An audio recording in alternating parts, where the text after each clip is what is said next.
लोकसभा चुनाव 2024 का जो चौथा चरण था, जिसमें दरभंगा सहित बिहार के तकरीबन 5 लोकसभा सीट शामिल हैं।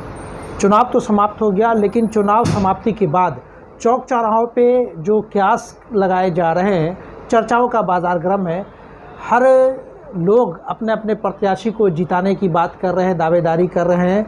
यानी कुल मिला के कह सकते हैं कि चौक चट्टी पे जो है सरकार बन भी रही है और सरकार गिर भी रही है।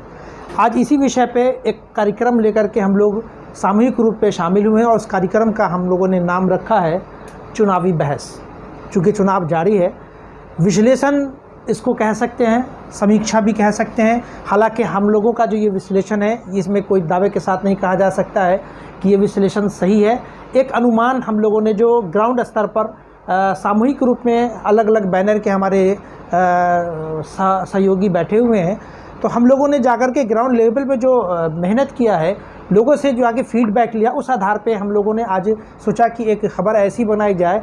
दर्शकों की मांग थी कि भाई जो हम लोगों के जो क्षेत्रीय चैनल हैं, वो इन लोकसभा पर उन लोगों की क्या जो है वो नज़रिया है, उसको लेकर के आए हैं। हमारे साथ 3 मेहमान हैं। एक दर्पण 24 न्यूज़ से हैं एमएच खान, जो चित परिचित हैं, और एक हैं दरभंगा तक से रमन कुमार जी, और एक है हमारे हिंद टीवी 24 के सब एडिटर हैं सैयद शाहनवाज अहमद। काफ़ी गहराई से ये एनालाइज कर रहे थे पूरे चुनाव को। तो चलिए हम लोग इस चुनावी बहस को शुरू करते हैं।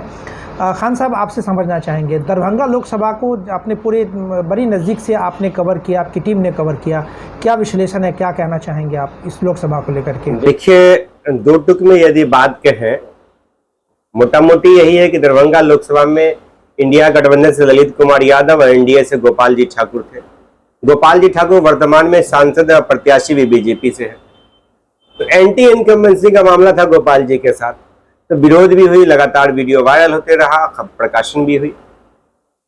इस अनुमान से यदि हम लोग लगाएं कि गोपाल जी का बहुत विरोध हुआ है, गोपाल जी ने कोई काम नहीं किया, एम्स में बाधा बने हैं गोपाल जी, तो इंडिया गठबंधन के लोग ये मान रहे हैं कि ललित कुमार यादव जीत रहे हैं, क्योंकि उनका एंटी इनकम्बेंसी नहीं है। लेकिन दूसरे तरफ वही देखिए तो गोपाल जी ठाकुर के जो पक्ष के लोग हैं, वो ये भी मान रहे हैं गोपाल जी ठाकुर जीत रहे हैं। क्यों? कारण ये है कि गोपाल जी ठाकुर के नाम पे ये चुनाव हो नहीं रहा था। ये चुनाव सीधे मोदी जी का हो रहा था। मोदी जी राज मैदान में उन्होंने कहा कि वोट दीजिए और मोदी को मजबूत कीजिए। तो इस तरह से लोग तो विरोध कर रहे थे, लेकिन वही लोग वीडियो को लास्ट में देखिएगा, ग्राउंड स्तर पे जो ये तो बातें चुनाव के पहले भी हो रही थी, ग्राउंड स्तर पे जो चुनाव के बाद आपने कवर किया, लोगों से फीडबैक लिया, निचोड़ क्या आ रहे उसी मुद्दे पर। इस एंगल से कहेंगे तो उस वीडियो के लास्ट में सुनने को यही मिल रहा था कि वोट तो हम मोदी के कर रहे हैं। तो कुल मिलाकर यह कह लीजिए कि इस चुनाव में जो है गोपाल जी ठाकुर का बढ़त दिख रहा है। मुझे दिख रहा है, व्यक्तिगत मेरा ये मामला है। जी, अनुमानित है जी। चलिए रमन जी से लेकर, रमन जी आपका क्या कहना है, क्या आप किस नजर चुनाव को किस नजर से देखा? देखिए, दरभंगा में जैसे ही मोदी जी का एंट्री हुआ, और मोदी जी को देखने के लिए गोपाल जी को कोई नहीं जानता, या समस्तीपुर की बात करें या मधुबनी की बात करें, प्रत्याशी को कोई चीन नहीं रहा है, ना सिंबल को जान रहा है, केवल मोदी के नाम पे वोट पड़ रहा है। मास वोटर जो है, महिलाएं, उनके दिल में बस गई हैं मोदी जी, उनके दिमाग में बसते हैं। वो 5 किलो वाला जो अनाज वाला है मामला, वो एकदम जन जन में बसा हुआ है, उसको कोई हिला नहीं सकता।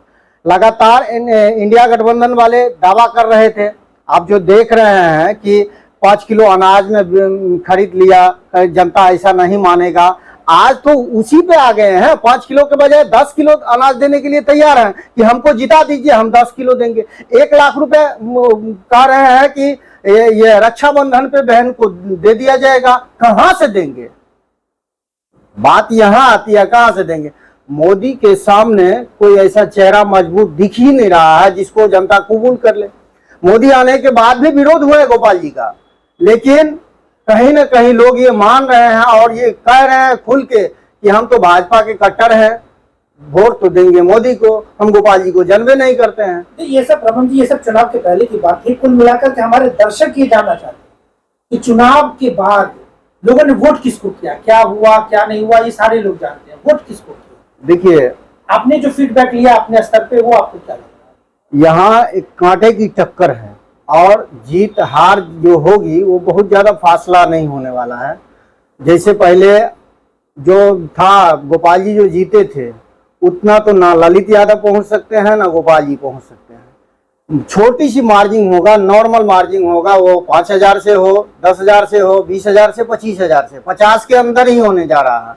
और दोनों प्रत्याशी जो हैं उनका मुंह सूख चुका है, क्योंकि उनको नहीं मालूम है, उनके जो लगातार उनके लिए मेहनत किए हैं नेता लोग, उनको नहीं अनुभव हो रहा है कि कौन जीत रहा है। दोनों का कंठ सूख रहा है। और जनता है, जनता जो दिया है, मेरा जो मानना है कि गोपाल जी कहीं ना कहीं बढ़त में है और शायद वो निकल सकते हैं। आपका सर फीडबैक लेना चाहेंगे। आप कार्यालय में लगातार थे, आपकी टीम काम कर रही थी, आपको क्या लगता है कि चुनाव लोगों ने किस वो, चूंकि वोटर तो शांत है, ये आपको भी मालूम है, फिर भी आप अभी तक किस नतीजे पे पहुंचे? देखिए, मैं आपको इन्हीं के मसले को आगे बढ़ाते हुए 5 किलो राशन हो गया या फ्री बीज हो गया, जिसको मुफ्त की रेवड़ी कहते थे कभी, आज आप देखिए कि प्रोडक्ट कैसा भी हो, मार्केटिंग जबरदस्त होनी चाहिए, ये टैगलाइन है मार्केटिंग का। तो आज उसी पे भाजपा काम कर रही है। प्रोडक्ट में दम नहीं है, मार्केटिंग पूरी तरह से मार्केटिंग में उतरे हुए हैं। आज गोपाल जी ठाकुर के बारे में कहा जाए तो आप यकीन जानिए कि हमने चौक चौराहों को भी सुना है ऐसा बोलते हुए कि पिछले बार तो बोलते थे कि मोदी के चेहरा पर हम वोट दे रहे हैं, इस बार बोल रहे गोपाल जी ठाकुर ने किया क्या? आपस में ही झगड़ा कर रहे हैं। खान साहब ने तो इस बात कहा कि भाई गोपाल जी ठाकुर के नहीं, मोदी के नाम पर पिछले बार तक मैं बात इनके बात से सहमत हूँ कि पिछले बार तक ये बात था, लेकिन इस बार उसमें भी दो फाट में लोग बढ़ गए हैं। फिर आखिर कब तक एक चेहरे पर कब तक तुम करोगे? लोकल आप लोग को ये समझ में आने लगा है कि लोकल चेहरा भी जरूरी है। हम समझ रहे हैं कि मोदी को जिताने के लिए आपके सांसद को बनाना याद। अब बिहार ने कितने सांसद दिए, आप बताइए, कितने सांसद दिए पिछले चुनाव में? 40 सांसद। क्या फायदा हुआ बिहार को? क्या फायदा हुआ? कोई एक जगह बताइए कि मोदी जी ने फिर दोबारा पलट के देखा हो बिहार की तरफ। तो ये बिहार वासी बिहारी ठगे गए हैं पिछले बार, इस बार उनमें भी दो फाट है। देखिए, हम लोग चुनावी बहस में हैं, हम लोग प्रवक्ता के तौर पर बातें नहीं करेंगे। हम लोग का जो अपना विश्लेषण है कि हमारी चुनावी बहस से हमारे दर्शक ये न समझने की कौन सा पत्रकार का एक प्रवक्ता के रूप में बातें कर रहे हैं। खान साहब एक चीज समझना चाहेंगे, विपक्ष बड़ी मजबूती से एक मुद्दा लाया था चुनाव से पहले, दरभंगा एम्स। ये मुद्दा जनता तक क्या मजबूती से नहीं पहुंच पाया? देखिए, एम्स जो मुद्दा है वो स्वास्थ्य से जुड़े हुए मुद्दा है, और स्वास्थ्य से जुड़े हुए मुद्दा पर वही जनता आकर्षित हो रहे हैं जो लोग शिक्षित है या जो लोग जगे हुए लोग हैं, मेट्रोपॉलिटन सिटीज में रहते हैं। ये आम जनताओं के लिए ये मुद्दा मास जो है, जो SC/ST कर लीजिए, OBC EBC, इसमें ये बड़ा मुद्दा नहीं है। मुद्दा इसलिए बड़ा नहीं है कि एम्स, गोपाल जी भी दावा कर रहे थे कि एम्स यहीं बनेगा, बाद में वो बोलने लगे थे सोवन में ही एम्स बनेगा। हाँ, विपक्ष के लोगों ने कहा कि नौटंकी वो कर रहे थे, जिस पंडाल को सजाए उसी पंडाल को वो गिरवाए भी, ऐसा ही वीडियो वायरल हुआ। लेकिन मास जो वोटर है, हमारे यहाँ शिक्षा रेट बहुत कम है, अधिकतर अशिक्षा की बहुत कमी अभी भी है। नीतीश कुमार ने काम किया शिक्षा के क्षेत्र में, लेकिन कमी है। कमी होने के कारण लोग अभी भी 3-4 पॉलिसीज जो है, राशन का हो गया, राम मंदिर हो गया, हिंदू सुरक्षित है, देश सुरक्षित है, देश सुरक्षित मोदी जी के हाथों में है। ये 4 फैक्टर काम कर रहा था। आप लोग इस बहस में शामिल, हम ये समझना चाहते हैं कि विपक्ष ने बड़ी मजबूती से इस चुनाव से पहले इस मुद्दे को उठाया था और गोपाल जी ठाकुर को घेरने की कोशिश किया था। विपक्ष के का आपने भी न्यूज कवर किया। बिल्कुल, विपक्ष जो हमेशा ये बात कह रहे थे कि हमारी जनता जो दरभंगा की लोकसभा की जनता जो गोपाल जी ठाकुर का को टपने नहीं देंगे गाँव में। ऐसा हुआ भी, अरे बेकार 2 जगह वो अपवाद है। आमतौर से उन्होंने प्रचार प्रसार किया।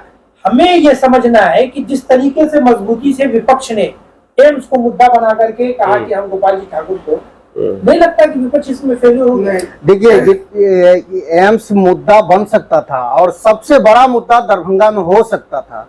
ये गोपाल जी ठाकुर को घेरने का प्रयास किया गया और जो आरजेडी के जिला अध्यक्ष हैं उदय शंकर यादव, उनके नेतृत्व में 105 किलोमीटर का सफर भी तय किया गया और विरोध में लगातार ये लोग उतरे थे, लेकिन उस चीज को लगातार कर नहीं पाए। ये लोग सोचे थे कि बाद में प्रखंड स्तर पे जाएंगे, वो नहीं गया। जो होना चाहिए था वो नहीं हो पाया, ये घेर ही नहीं पाए। एम्स को अगर, मेरा मानना है, एम्स को अगर रोका गया है तो उसमें दोनों दल का है योगदान।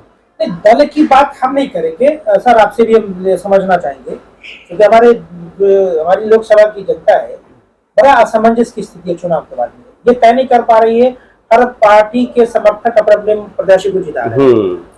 हम लोग एक छोटा मोटा चैनल चलाते हैं, हम लोग पर लोगों की निगाहें टिकी हुई है। आखिर इन लोगों का विश्लेषण क्या है? ये लोग अभी तक जो ये लोग बूथ पर गए, यहाँ से लोगों से फीडबैक लिया, आंकड़े को इकट्ठा किया हम लोगों ने। हम आपसे ये समझना चाहेंगे कि किन किन मुद्दों पे जो विपक्ष घेरना चाही थी वो उसको गोपाल जी ठाकुर को, कहाँ उसको सफलता मिली, कहाँ सफलता नहीं मिली? देखिए, एक तो एम्स का मुद्दा था। एम्स के मुद्दा पर आप लोग कह रहे हैं कि फेलियर रही, विपक्ष नहीं घेर पाए। फेलियर तो स्वाभाविक है कि जिस तरीके से घेराबंदी की बात हुई थी कहीं देखी नहीं। एक फेलियर बड़े स्केल पर आपको हम बता दें कि इस बार राम मंदिर फेलियर हो गया, सुप्रीम कोर्ट ने बता दिया, बात खत्म हो गया। ठीक है, ये आपको इस दोनों में कौन बड़ा मुद्दा लगता है फेलियर में? देखिए, फेलियर में हमको लग रहा है कि राम मंदिर सबसे बड़ा मुद्दा था, जिसमें मोदी जी ये प्रयास कर रहे थे कि फेलियर में ये मुद्दा कहाँ रहा? मोदी जी का जब दरभंगा में आपने भाषण सुना होगा, मोदी जी राम मंदिर से शुरू किए भाषण। लेकिन फेलियर है इस लेकिन चीज जनता में को ये बात नहीं ना आप दे पाए। आप जैसे एम्स की बात कर रहे हैं, तो एम्स की जनता, यहाँ दरभंगा की जनता क्या, समस्तीपुर, दरभंगा और मधुबनी, इस तीनों पर एम्स का मुद्दा हावी है। जिस तरह से विपक्ष ने उसको उठाने की कोशिश की, इस तीनों सीट पर इसका असर पड़ा। विपक्ष इस पे तो सफल नहीं हो पाया। नहीं तो मैं भी वही बता रहा हूं कि अगर आप छोटा विफलता को देख रहे हैं तो एक बड़े स्केल पर विफलता को देखिए, जो नेशनल लेवल पर विफल हुए हैं। तो आप इस बात का आंकड़ा लगाइए कि विफलताओं का दौर इसलिए इधर आ रहा है कि जनता अब जाके थोड़ी जागरूक हो रही है, थोड़ी जागरूक हुई है, थोड़ी जागरूक है। हम भी चाहेंगे इस बहस में शामिल हो। आप एक चीज इससे इनकार नहीं कर सकते कि अगर राम मंदिर एक मुद्दा होता तो मोदी जी को जो है ना और भी मुद्दे, उन्होंने मुस्लिम आरक्षण की बात उन्होंने किया। अब अगर राष्ट्रीय स्तर पर राजनीति की बात करें, हम दरभंगा लोकसभा से बाहर की हट की बात कर रहे हैं। ये तो सही है कि राम मंदिर एक मुद्दा जिस तरीके से प्रोजेक्ट भाजपा ने करना चाहा था, उसमें उसको सफलता नहीं मिली, इसलिए वो अलग अलग मुद्दे छोटे मुद्दे को आप देख सकते हैं कि यहाँ आपका एम्स नहीं सफल। बिल्कुल ये बड़ा नेशनल मुद्दा की बात कर रहे हैं। एक चीज हम रमन जी से सुन रहे हैं। रमन जी, आपने बहुत नजदीकी से चुनाव को कवर किया, हमको ये जानकारी मिली है कि जो हिंदू बहुल बूथ था, जहाँ पे मास वोट, जिसको बेस वोट भाजपा का था, वहां वोट प्रतिशत काफी कम था, यानी कम संख्या में लोग जो है वो निकले वो वोट करने के लिए। मैं भी जी हम आपसे मिलेंगे। आपको क्या लगता है कि वोट नहीं है और हवा में कैसे भाजपा सरकार को गोपाल जी ठाकुर कैसे जीत लेंगे? कहीं कहीं तो कार्यकर्ताओं की भी कमियां की वजह से लोग घर से नहीं निकल पा रहे हैं, कहीं सुविधाएं नहीं थी। जैसा कि डीएम ने आदेश दिए थे कि गाड़ी का व्यवस्था होनी चाहिए, वो कहीं ना कहीं कोई बूथ पे बहुत जगह ऐसे देखा गया है जो वो चीज नहीं। ये आप मानते हैं ना? मानते हैं। तो फिर आप गोपाल जी ठाकुर का बेड़ा कैसे पार करवा रहे हैं? लेकिन ये गोपाल जी की ही बात नहीं कर रहा हूँ मैं दोनों दल की बात कर रहा हूँ। दोनों दल से मिस हुआ और मेरा मानना है, मेरा मानना है बैकवर्ड फॉरवर्ड का अब मामला नहीं रह गया। लोग जो है, जनता जो है बुद्धिजीवी है। इस बार जो देखे होइएगा आप लोग, सभी लोग ने कवर किया है पूरे चुनाव को। चुनाव में जनता साइलेंट मोड में थी। पहले जनता आंदोलन करते थे। इस मामले में एंटी इनकम्बेंसी हावी है। एंटी इनकम्बेंसी बता रहा हूँ तो किस लिए इसके पीछे जाते हैं। बहुत सारी जनता टेक्निकल लैंग्वेज को समझ ना पाए। हमारे यहाँ तो आपने कहा लिटरेसी की कमी, तो आम जन को ये बता दूं कि हो क्या रहा है। हमारे हिसाब से, हम लोग जो आकलन कर रहे हैं उसके हिसाब से क्या हो रहा है कि ऐसे वोटर जो भाजपा के कट्टर समर्थक हैं, मतलब उन्हीं को वोट देंगे। इस बार उनका दिल इस तरह से टूटा है कि वो दूसरे को वोट देने का तो कोई सवाल नहीं देंगे। इससे तो वो साइलेंट बैठ गए। नोटा दबाने के लिए, इतनी कड़ी धूप में लू लगाने के लिए वो नहीं जाते। मेरा जो मानना है, ठीक है, आप लोग किस तरह सहमत नहीं? उसमें एक चीज रमन जी, हम खान साहब आपको चाहिए, आपको तवज्जो दें कि है क्या मामला कि भाजपा ने जिन जगहों पे जिन प्रत्याशी को कंटिन्यू किया, यानी जो पिछली वर्तमान चुनाव में जहाँ रिपीट किया है, वहाँ एंटी इनकम्बेंसी एक बड़ा मुद्दा बना, और जहाँ फ्रेशर कैंडिडेट थे वहाँ एंटी इनकम्बेंसी मुद्दा नहीं बना। उसमें एक दरभंगा भी शामिल है, आपका बगल का एक लोकसभा मधुबनी, वहाँ भी एंटी इनकम्बेंसी है। एंटी इनकम्बेंसी है, हम ये समझना चाह रहे हैं हम सभी लोग कि जैसे रमन जी ने कहा कि कार्यकर्ता का जो है वो दिलचस्पी या उसको जो है वो ध्यान नहीं देना, तवज्जो नहीं देना, जिसकी वजह से बूथ तक लोग नहीं पहुंचे। सवाल ये उठता है कि ये मामला तो उन बूथ में हो सकता है जहां दलित और पिछड़े के बूथ थे, ये मामला तो उस बूथ के लिए भी था जहां अल्पसंख्यक के वोटर थे। हमारी टीम जो चुनाव के दिन घूमी और वहां से जो फीडबैक मिला, हमारे काफी चौंकाने वाला फीडबैक था।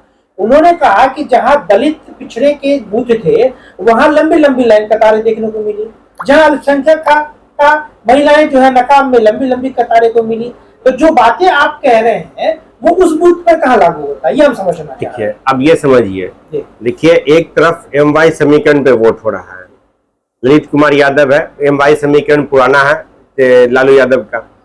अब बात जो आप कह रहे हैं, देखिए पूरे चुनाव में नरेंद्र मोदी जी का 2-3 चीज बहुत कॉमन रहा, राम मंदिर, मंगलसूत्र और हिंदू मुस्लिम फैक्टर। आपकी बात में एक बात, MY समीकरण बहुत पुराना चला आ रहा है। हमको तो इस बार लगता है कैपिटल M कैपिटल Y और उसमें स्मॉल D जोड़ दीजिए, दलित। ठीक है, उसमें भी आप हाथ लगा चुकी है। ठीक है, केशरी यादव तो कोई माँ बाप की पार्टी है। हाँ जी, इसमें इन्होंने इमोशनल कार्ड खेल के इसमें भी सेल लगा दिया है। हम इस बात से इस बार मैं एक मिनट में आपकी बात खत्म कर लूं। इसमें इस बार क्या हुआ है कि दलितों में ये बात पहुंचाने में बहुत सफलता हासिल किया है इन्होंने। क्या कि आपके संविधान के साथ बाबा साहब के संविधान के साथ छेड़छाड़ करने जा रहे हैं ये। अब 400 पार के नारा को लगाने के पीछे कुछ नेता, भाजपा के नेताओं का स्टेटमेंट भी रिकॉर्ड में कि इस बार अगर हम 400 पार कर जाते हैं तो संविधान में नहीं, ये बात गलत, तो आप नहीं, ये भाजपा के नेताओं का बयान है। तो कहीं ना कहीं इस बयान को लेके जो है अभी ये फायदा दिखता जा रहा है। अभी इधर तेजस्वी जी इसका फायदा उठा रहे हैं कहीं ना कहीं। एक चीज समझिए, इन्होंने जो कहा कि बीजेपी के जो लीडर्स हैं उनका बयान कुछ आता है, और इंडिया के जो प्रधानमंत्री हैं नरेंद्र मोदी, उनका बयान कुछ और आता है। एक तरफ बीजेपी के लीडर्स कहते हैं संविधान को हम बदल ही देंगे, ऐसी बातें करते हुए प्रधानमंत्री ने आकर के कहा कि अब दोबारा यदि डॉक्टर भीमराव अंबेडकर भी आते हैं तो भी संविधान को नहीं बदल सकते हैं।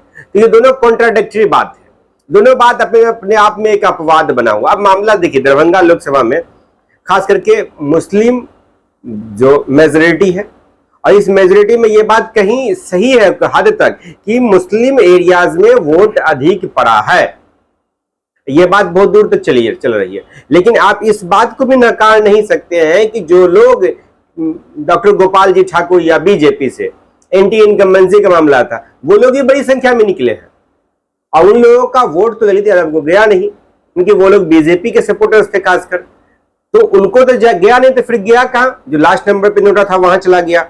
अब वहां से शिफ्ट हुआ वोट गोपाल जी ठाकुर को, यह बात फैक्ट है।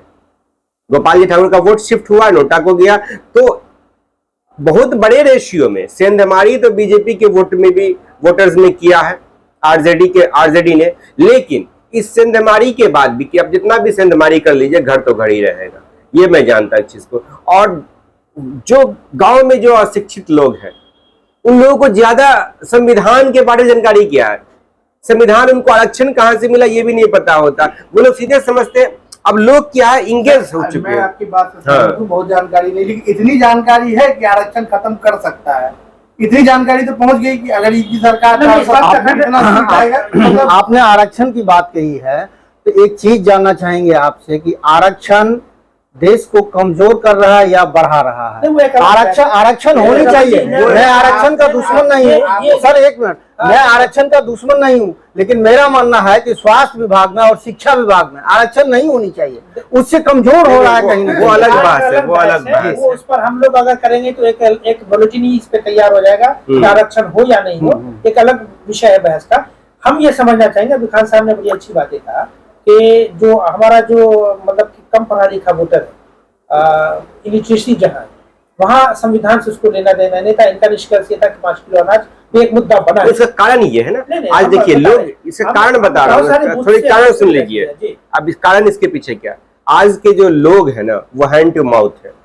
लोग दिन भर कमाते हैं, रात में खाते हैं, उसके पास सोचने समझने के लिए समय नहीं है, वो अपने भविष्य या अपने बच्चे के भविष्य के लिए समय नहीं है, वो इंगेज हो। अगर उसको पेट भर रहा है तो ये इस अभी जो समय चल रहा है ये बहुत उसके लिए होगा। चलिए, खान साहब से की बात में बड़ी जान है, आपसे समझना चाहेंगे कि खान साहब ने कहा कि 5 किलो अनाज लोगों के लिए मुद्दा बना है और गोपाल जी ठाकुर को का वोट कटा नहीं, गोपाल जी ठाकुर को उन वर्गों ने वोट दिया है जो वर्ग अशिक्षित है, कम पढ़े लिखे, संविधान उनके लिए मुद्दा नहीं बना, बाबा साहब अम्बेडकर उनके लिए मुद्दा बना।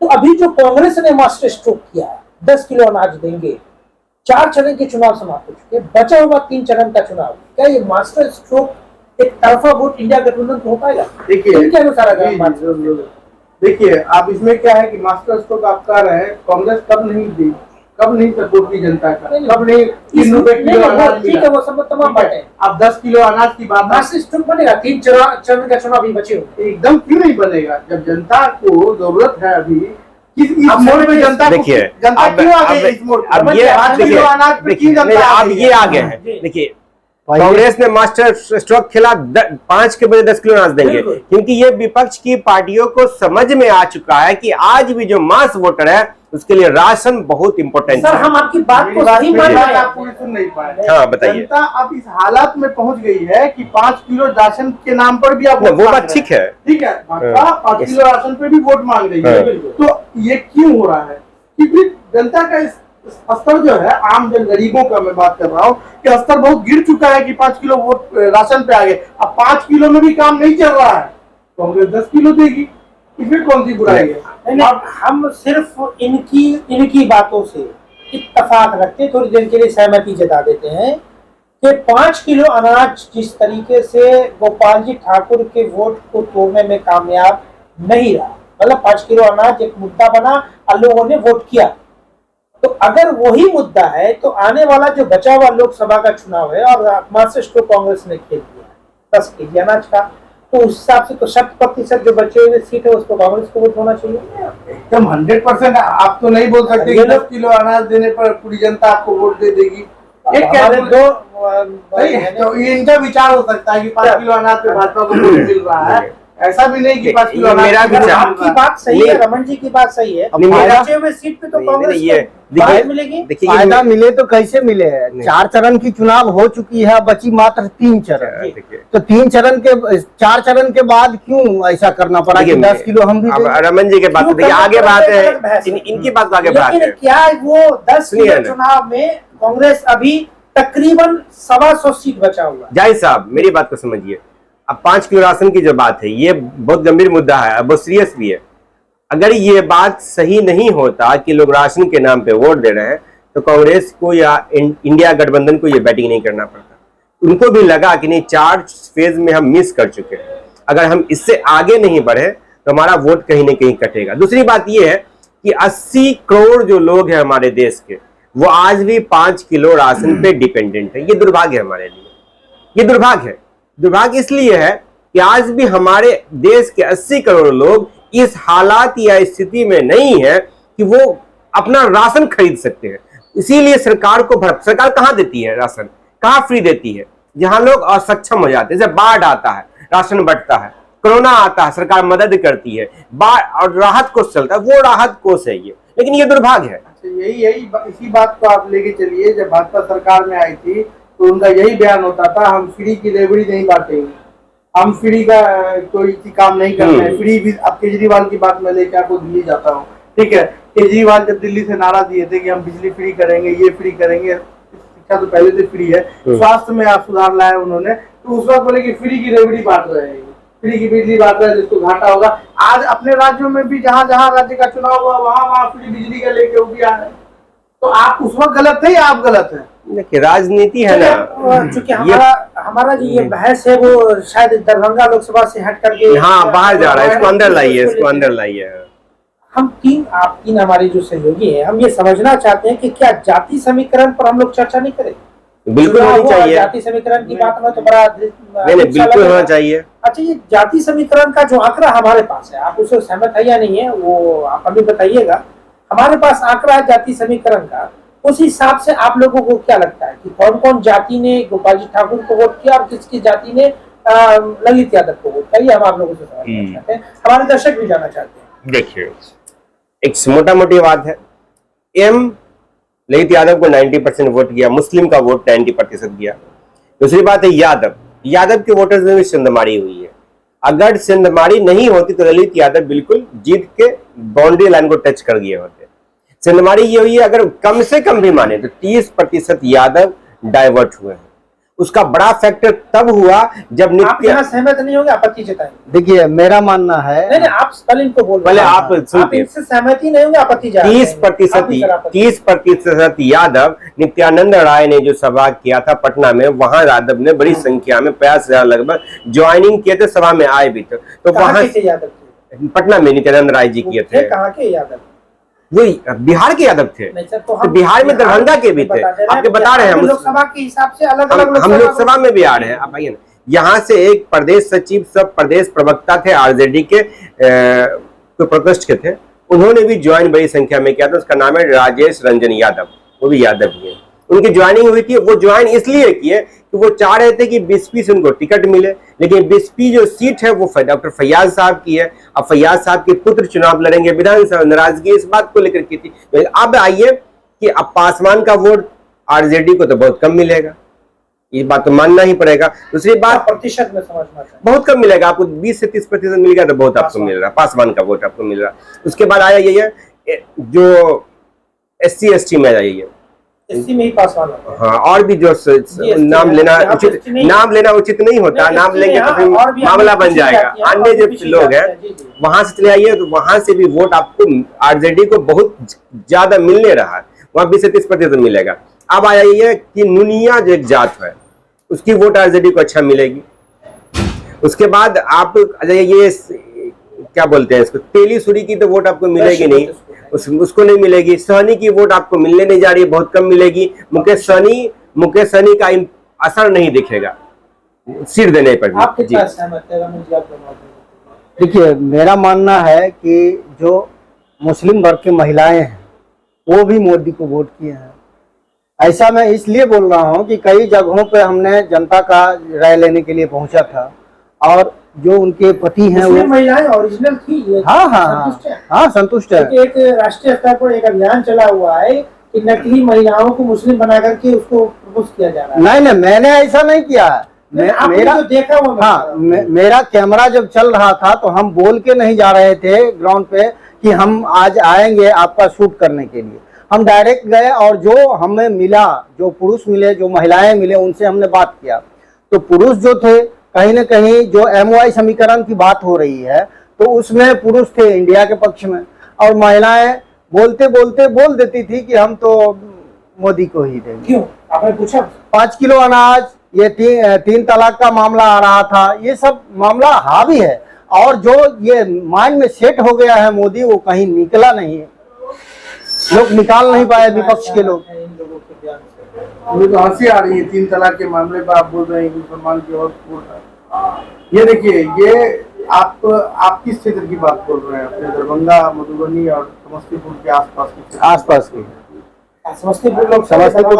समस्तीपुर लोकसभा, इसके बाद दरभंगा में कुछ ऐसे क्षेत्र हैं। नहीं, आप जो है ना, हमको लगता है आप जो है ना नेशनल लेवल पर न्यूज देख के उससे ग्रसित हो गए हैं। नहीं हमने ग्राउंड पे ऐसी बात होना बहुत rare of the rarest case है। मैं, आप लोग भी पत्रकार हैं, आप लोग कई आप लोगों ने ये एक ताज्जुब का विषय है, क्योंकि मैं भी क्लोजली जानता हूँ उन महिलाओं को, मैंने बहुत सारे बात किया कि उनको इससे मतलब ही नहीं है। 3 तलाक का मामला जो है ना, इनका फेल्योर पहले ही हो चुका है। 3 तलाक जैसा शब्द जो है ना, वो एक स्टैंडर्ड, एक मिडिल क्लास के लोगों में ये कभी एक मुद्दा था ही नहीं। इससे कोई ग्रसित महिला नहीं थी। ये जो ऊपर में आपको 2-4-10 नाम दिखता है, ये सिर्फ पॉलिटिकल बनाया गया था, बाकी इसमें कुछ नहीं। हाँ, आप उसका चुनावी लाभ ले सकते हैं बोल के, लेकिन असल में ये कोई बड़ा मुद्दा था ही नहीं। आप इससे ज्यादा बहुत अच्छा काम कर सकते थे, महिलाओं के लिए और कुछ सुविधा देते आप जैसे उनकी आधी से ज्यादा आबादी, अभी आधी आबादी करते थे महिला का, अब आधी से ज्यादा आबादी बढ़ गई है महिला की, ठीक है। आप उनके बहुत हितैषी थे, तो आप किसी चीज में फ्री टिकट का जुगाड़ इंतजाम कर देते, जैसा केजरीवाल। नहीं, उससे आगे बढ़िए आप ऐसा तो कुछ नहीं किया, लंबी बात हो जाएगी। 3 तलाक आगे बढ़िए। आप बोल रहे हैं कि 3 तलाक के मुद्दे पर वोट डाल रहे हैं, मैं इससे कहीं सहमत नहीं हूँ। ठीक है, पब्लिक स्कूल लालबाग। चलिए, तो इस बहस को हम किसी निष्कर्ष पर ले जाएं, क्योंकि दर्शक भी लंबी वीडियो देखना पसंद नहीं करते हैं और वो नतीजे पे आना चाहते हैं। कुल मिलाकर के हम लोगों ने जो बहस किया, आपके बातों से भी हमारे दर्शक समझ गए होंगे कि भाई इस लोकसभा प्रत्याशी से कौन जीत रहे हैं। हमारे रमन जी हैं। नहीं, एक चीज आप समझिए, एक चीज इसमें थोड़ा सा, अब चुनाव में एक तो हारना ही है एक को, और एक ही जीतेंगे। मेन हम बात करें दो चेहरा की, ललित यादव और गोपाल जी ठाकुर को। देखिए, जब ललित यादव सिंबल लेकर के दरभंगा आए थे, उस समय लोगों का आकर्षण आरजेडी के प्रति बहुत अच्छा था, अच्छा फीडबैक था। उसी कारण से नामांकन में ललित यादव की अच्छी भीड़ भी आई। अब बीजेपी की भीड़ फीकी पड़ गई थी, वो दिखा भी चला भी। अब उसी भीड़ को, उसी आकर्षण को ललित यादव कहीं ना कहीं अंत तक बनाने में असफल रहे, और ये असफलता के कारण उनका वोट बैंक खिसका है। ये मेरा अनुमान है, मेरा अपना व्यक्तिगत राय है, खिसका है। यदि ललित, अगर ये नहीं खिसकता, अगर वो सिंबल वाला ये लहर होता तो ललित यादव जीतते यहां से। लेकिन बीजेपी इससे सीख लेकर के वो खाली कुर्सी जो कर्पूरी चौक में हुआ था, उसकी भरपाई उन्होंने अपने कार्यालय उद्घाटन में कर दिया, भीड़ काफी संख्या में लाए। लेकिन आरजेडी के जो नेता रहे वो इस बात से सबक नहीं लिए और वो लूज करते गए। कहीं ना कहीं लोगों में इस बात का भी भेदभाव है। आप एक मजे हुए पत्रकार हैं और भीड़ को कतई चुनाव में मुद्दा नहीं बनाया जा सकता है।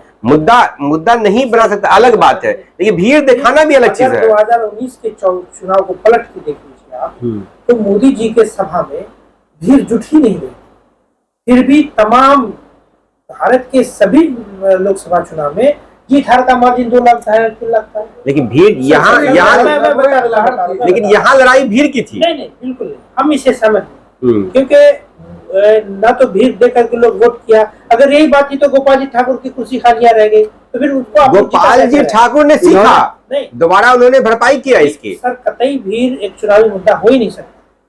यहाँ के वोटर्स काफी इंटेलेक्चुअल है, हमारी जनता भी देख रही है। दरभंगा लोकसभा की वोटर्स काफी इंटेलेक्चुअल है, उनका माइंड सेट रहता है। ये एक अलग बात है कि कोई भी बड़ा से छोटा से मेन स्ट्रीम मीडिया हो या लोकल मीडिया हो, वोटर के शांति की वजह से वो किसी निष्कर्ष पे नहीं जा पा। माइंड तो बनता, लेकिन माइंड को फिर डाइवर्ट भी करवाया जाता, माइंड वॉश भी किया जाता है। खान साहब, उछल कूद का जो दौर चल रहा है लगातार नेताओं का, खान साहब ने कहा कि वो सिंबल लाए थे जब ललित यादव का कार, खबर में हमारे दर्शक भी देखे होंगे अलग अलग चैनल के माध्यम से, हम भी चलाए थे कि आगे आगे आर.के. चौधरी का कार चल रहा था और वो खड़े होके प्रत्याशी के आगे थे हाथ हिलाते हुए, और जैसे ही ये मामला खत्म हुआ कि बस वो मार के पलटी। कहीं ना कहीं इंडिया गठबंधन या राजद के जो कद्दावर नेता है शीर्ष के, वो उनको पकड़ के नहीं रख पाए, कुछ मतभेद हुआ रहेगा। अब उनके जो समर्थक हैं वो तो कम से कम कन्वर्ट हो गए ना। रमन जी, आपको हमारे सब एडिटर है, आप स्लीपर सेल एक शब्द होता है, बहस हम लंबा नहीं ले जाना चाहेंगे। स्लीपर एक शब्द होता है, स्लीपर सेल हमारे आज पॉलिटिकल पार्टियों में भी स्लीपर सेल, आप उसको मानते हैं? स्लीपर सेल का मतलब ये होता है कि वो आपके दल से जुड़े हुए हैं और आपके दल में रह करके वो भीतर घात करते हैं। तो चुनाव के समय में वो पलटी मारते हैं, आना जाना चुनाव में पार्टी में लगा रहता है। ये भी एक मुद्दा नहीं।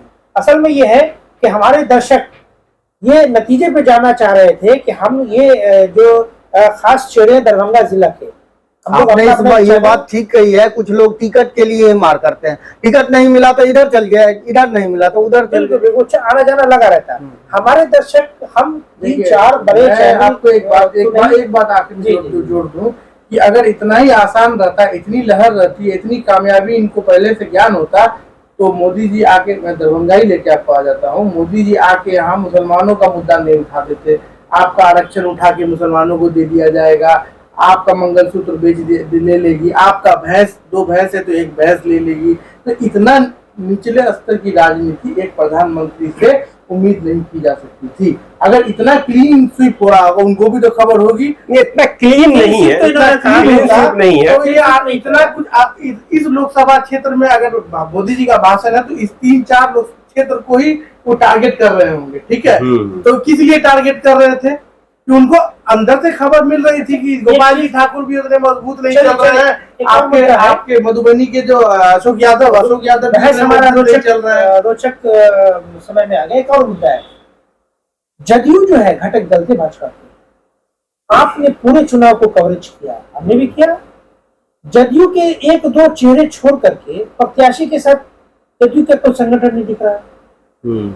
दरभंगा लोकसभा जदयू को बैकफुट पर रखा गया है सर, जदयू को बैकफुट पर, जदयू की राजनीति क्या करना चाहेंगे रमन जी? हम आपसे जदयू की बात करेंगे तो हम थोड़ा दरभंगा से बगल में ले चलते हैं समस्तीपुर। समस्तीपुर में एक ऐसा खेल चला था जहां बिहार सरकार के दोनों मंत्री थे और दोनों जदयू से ही, दोनों के संतान मैदान में थे, एक के पुत्र दूसरे के पुत्र थे, और मैदान में होते हुए दोनों के जो पिता हैं, अशोक चौधरी की बात करेंगे, वो तो दल से थे और वो खुल के थे मैदान में, चुनाव प्रचार कर रहे थे अपने बिटिया के लिए। लेकिन हजारी जी की बात करेंगे तो हजारी जी प्रचार भी कर रहे हैं, सामने आ भी नहीं रहे हैं। और जदयू के कई बड़े नेता, जो अंतर्घात की बात होती है, पेट में चूड़ा नहीं पीठ में चूड़ा की बात, बयान कुछ और दे रहे हैं, सोशल मीडिया पे कुछ और दिख रहा है। वो सब हमारे दर्शक जान रहे हैं, फिर हम बहस से भटक डायरेक्ट बात ये है कि दरभंगा लोकसभा में गोपाल जी ठाकुर के साथ जदयू का संगठन बड़ा भाई में एक मिनट में एक जिला अध्यक्ष गोपाल मंडल जी थे, साथ में और कुछ लोग, 2-3 लोग और थे, एक विधायक थे विनय चौधरी जी, ये युवा के रामाशंकर सिंह, गिने चुने 5-6 लोग थे। ये लोग ये बाद में साइड हो गए थे। संगठन था। अगर आप वोट तो कार्यकर्ता कराते हैं, आप कह रहे हैं गोपाल जी ठाकुर निकल रहे हैं, आप कह रहे हैं गोपाल जी ठाकुर निकल रहे हैं, सवाल ये उठता है कि यहाँ का रामविलास पासवान की पार्टी चिराग पासवान, उसके कार्यकर्ता नहीं दिख रहे थे सवा देवेंद्र झा को छोड़ करके।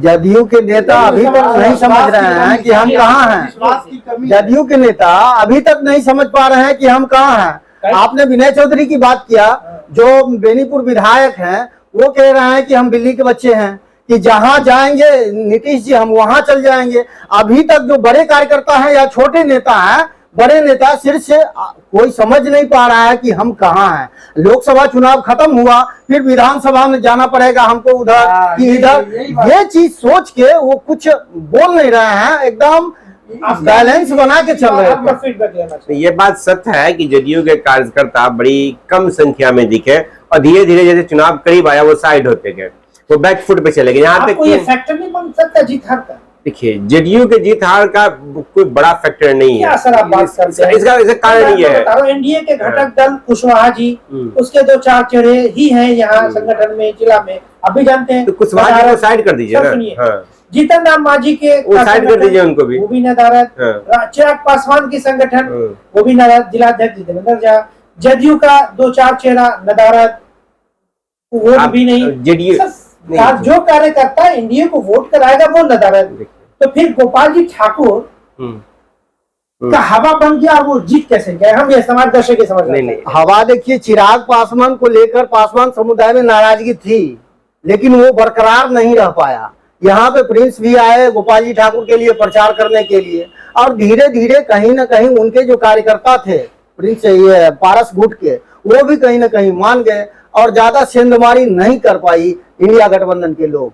और मेरा मानना है कि अगर पासवान समुदाय का वोट अगर टूटा होगा गोपाल जी के ये इंडिया गठबंधन के पक्ष में, तो मात्र 10% हम समझ सकते हैं, बाकी भाजपा को गया है। एक एक लाइन में आप सभी लोगों का हम समझने के लिए, हमारे दर्शक, चूंकि हमारी जो आवाज है वो जनता की आवाज है, वोट कार्यकर्ता कराते हैं। जिस पार्टी का संगठन जितना मजबूत है, ये अपेक्षा होता है कि उस पार्टी के को वोट ज्यादा मिलेगा। एनडीए मजबूती के साथ अपना एक संगठन जो है वो तैयार किया, सिर्फ भाजपा को छोड़ करके बाकी जो है वो नदारद। उसी के विपरीत आप देख लीजिए, इंडिया महागठबंधन, कई पार्टियों का वहां भी समूह था, कांग्रेस के कार्यकर्ता वहां से हाथ साथ मिला के चल रहे थे। उसके बाद आपको माले जो है वो मजबूती के साथ हर जगह लाल झंडा दिख रहा था। अगर आप संगठन वर्सेस संगठन की बात करें, संगठन वर्सेस संगठन की बात करें, तो फिर कैसे आप गोपाल जी ठाकुर को जिता? देखिए, दोनों दल में कहीं ना कहीं कमजोरी दिख रही थी। दोनों देखिए, मैं आपको बता दूं कि ये विश्वास का खेल है, ठीक है। अभी भी एनडीए, आप भाजपा में आप एक बात देख रहे होंगे कि जो भी सिंबल है बीजेपी के नाम पर ही काम चल रहा है, ठीक है। इंडिया गठबंधन और बीजेपी में क्या फर्क हो रहा है कि वो गठबंधन को लेके चल रहा है। गठबंधन धर्म भी यही कहता है कि जब भी बैनर लगता है तो इंडिया गठबंधन का उसमें नाम होता है। आप भाजपा के बैनर में हमको दिखा दीजिए कि बीजेपी ने कभी भी लिख दिया हो कि इंडिया गठबंधन लोकल कहीं भी कुछ जगहों पे होगी, लेकिन उसको हाईलाइट नहीं किया जाता है, ठीक है।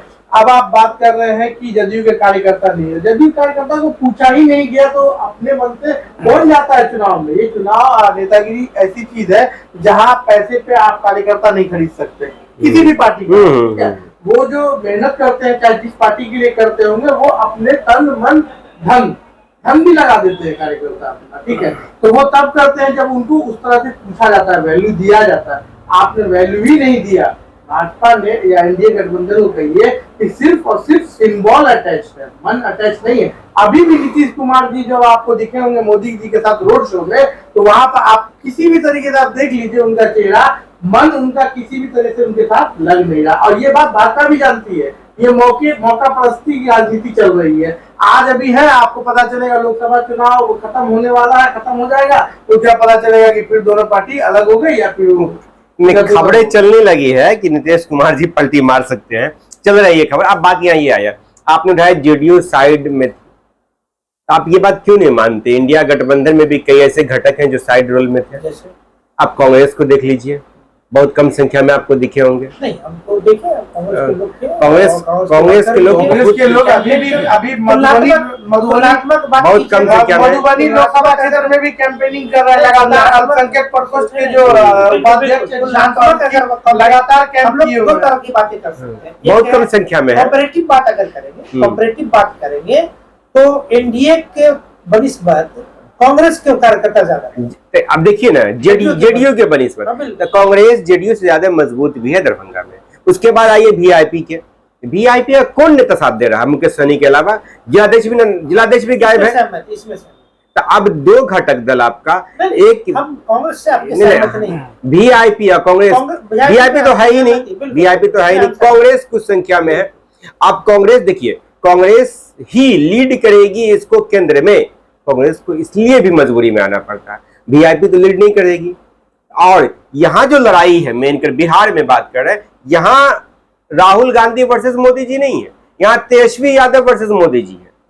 बिहार में यहाँ आमने सामने तेजस्वी मोदी जी है, लेकिन केंद्र में जब जाएंगे तो ये लोग कांग्रेस वर्सेस बीजेपी हो जाएगी। इसलिए कांग्रेस आपको मजबूरी में हो या जैसे भी हो वो आ जाती है कुछ संख्या में। बात करते हैं आप, जब अभी जो जितना भी सभा किया इन्होंने तेजस्वी जी, आप भी शायद वहां थे, हम भी थे इत्तेफाक से वहां पर, तो आप लोगों ने देखा होगा मार्क्सवादी इनका झंडा की संख्या से ही पता चल रहा होगा लेफ्ट पार्टी तो है ही उसमें, नो डाउट पता चल गया होगा लेफ्ट पार्टी की जमीन से जितनी जुड़ाव है उतनी अभी किसी पार्टी की नहीं है। खान साहब चलिए, अगर घटक दल की एक लिस्ट बना दिया जाए, इंडिया घटक दल, एनडीए घटक दल, उस पर हम संक्षिप्त में बातों को समझाना चाहेंगे। एनडीए घटक दल में भाजपा, जदयू, हम, उसके बाद चिराग पासवान और उपेंद्र कुशवाहा, 5 के दल है।